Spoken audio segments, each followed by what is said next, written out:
டாஸ்மாகில் 30,000 கோடி கொள்ளை, மணல் பார்த்தீங்கன்னா மணலில் கொள்ளை, எதெடுத்தாலும் கொள்ளை.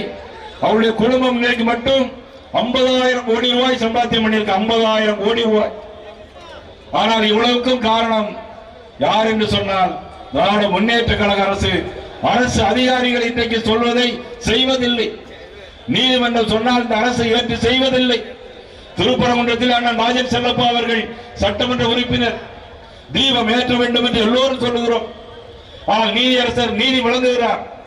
10 பேரோடு போய் போலீஸ் கமிஷனர் அங்கு தீபம் ஏற்றலாம் என்று சொன்னால் இன்னைக்கு தீபம் ஏற்ற முடியாது என்று சொல்லுகின்ற மறுக்கின்ற ஒரு அரசு இந்த காவல்துறை.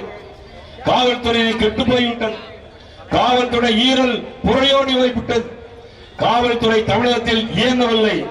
காவல்துறை இந்த தமிழக அரசின் ஏவல் துறையாக மாறி இருக்கிறது.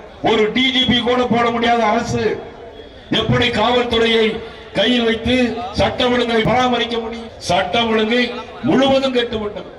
மக்களுக்கு பாதுகாப்பு இல்லை, பெண்களுக்கு பாதுகாப்பு இல்லை, பிள்ளைகள் மாணவிகள் பள்ளிக்கு போக முடியவில்லை, போனால் திரும்பி வருமா வராதா என்கின்ற ஒரு ஏக்க நினைவோடு இன்றைக்கு ஒவ்வொரு தாய்மார்களும் இருந்து கொண்டிருக்கிறார்.